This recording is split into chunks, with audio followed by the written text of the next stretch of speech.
Porta Napoli, ne parliamo con l'architetto Augusto Ressa. Buongiorno. Buongiorno architetto. Buongiorno a voi.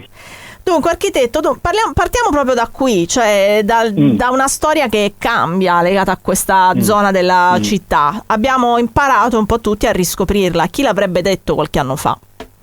In realtà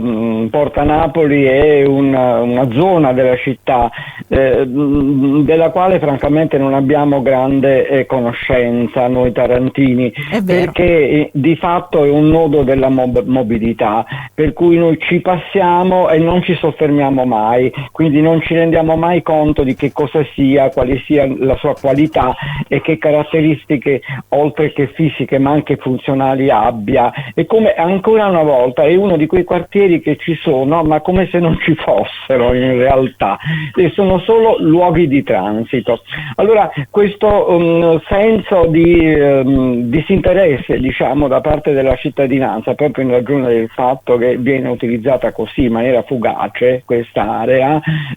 fa sì che per tanto tempo ci sia stato un vero e proprio abbandono, un vero e proprio disinteresse nei confronti di quest'area, che invece è un'area carica di storia e di storia fortemente legata al nostro rapporto col mare, perché è il luogo in cui c'è il porto, e oltre al porto ci sono naturalmente tutte le strutture che a suo tempo fino a tutto l'Ottocento e fino ai primi del Novecento erano di supporto all'attività portuale e quindi anche al trasporto delle merci, allo stoccaggio delle merci, cosiddetti docks, cioè i depositi dei materiali che poi venivano, delle merci che venivano trasportate anche via mare, ma non solo via mare, perché con l'avvento della ferrovia a fine Ottocento, quindi anche attraverso la linea ferrata. Ora, che è successo? Da un lato c'è stato un abbandono di queste strutture nel momento in cui la città si è evoluta in altre aree, però dall'altro ha fatto sì questo disinteresse, diciamo, chiamiamolo così,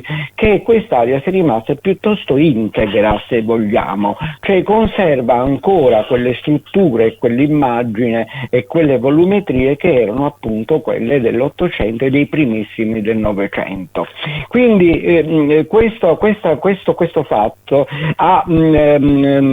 dato la possibilità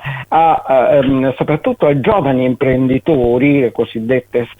giovani start-up, di impossessarsi di questi luoghi, diciamo, abbandonati, inutilizzati, per inserire al loro interno le loro attività. Ed è questo il fatto innovativo ed è questo il motivo per il quale è stato addirittura bandito un concorso di progettazione da parte del Comune per la rigenerazione di questa area di Porta Napoli e per dare impulso a queste nuove attività imprenditoriali, sfruttando appunto, utilizzando al meglio questi docks, quindi questi spazi, questi volumi che erano di fatto per il porto ma che ormai sono scarsamente utilizzati, se non addirittura abbandonati. Ora,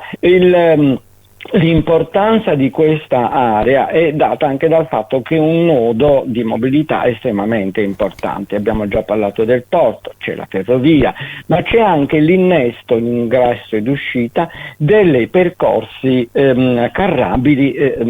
da Taranto, quindi noi sappiamo il cavalcavia nella direzione di Napoli e di Reggio Calabria, e dall'altro lato invece verso i Tamburi e la direzione di Martina Franca, Paolo VI e così via, quindi è estremamente importante ed è strettamente collegata alla città vecchia da un lato e dall'altro ai Tamburi. Noi sappiamo che esiste un progetto molto ambizioso dell'amministrazione di rigenerazione, addirittura di ricomposizione, di riprogettazione dei Tamburi, che non può non tener conto quindi anche della rigenerazione di Porta Napoli, perché sono di fatto due aree che sono contigue, sono addirittura complementari. Tant'è vero che in questo bando di gara che è stato fatto dal Comune di progettazione proprio per immaginare un nuovo volto di quest'area di Porta Napoli, c'è una connessione con i progetti che sono già stati sviluppati dei Tamburi, in particolare l'affaccio al mare sul Mar Piccolo, questa grande passeggiata, questo parco che si snoda lungo la costa del Mar Piccolo, che parte appunto dai Tamburi e finisce poi a Porta Napoli. Ora, Porta Napoli, ne abbiamo già parlato in un'altra puntata, presenta degli affacci al mare veramente stupefacenti, molto suggestivi sicuramente. Molto suggestivi.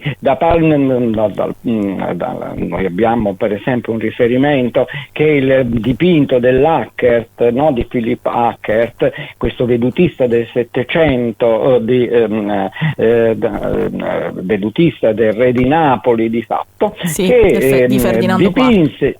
Ferdinando IV, certo, che dipinse proprio Taranto, la veduta del porto di Taranto proprio da Porta Napoli, quindi noi abbiamo questa visione straordinaria di questo affaccio verso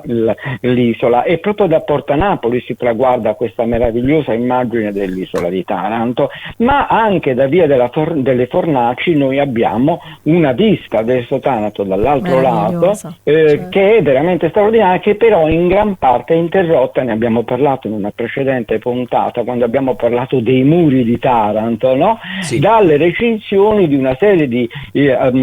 cantieri, di laboratori eccetera, che ostruiscono di fatto questa vista straordinaria. Quindi io mi auguro che nella visione d'insieme di quest'area di Taranto, che si collega poi appunto ai Tamburi, venga rarefatta quella quinta, quella cortina verso il Mar Piccolo, proprio su via delle Fornaci. Io penso a Spazio Porto, diciamo nell'isola Porto Napoli, penso anche a Mercato Nuovo, questi locali che in qualche modo hanno creato vita, e ci auguriamo insomma la nuova vita di queste strutture, di questo quartiere è data proprio per la presenza proprio di queste start-up, di queste attività. Permettimi di dire, visto che li abbiamo citati, che possiamo citare anche Officina Mare Mosso, la Factory. Mare Mosso sono veramente straordinari, cioè hanno occupato in maniera veramente molto intelligente questi spazi per attività creative, quindi c'è chi ricostruisce le barche con fasciame di legno, c'è chi invece propone musica dal vivo, c'è chi invece produce tessuti e manufatti con materiali ecocompatibili, e c'è chi appunto, come allo Spazio Porto, si occupa anche non di solo cinema, di spettacolo, certo, ma anche di cinema, e quindi di organizzazione di attività filmiche all'interno della nostra città, che è diventato un set cinematografico adesso così richiesto, e che quindi ha bisogno di supporto tecnico, e questo supporto tecnico viene dato proprio da lì.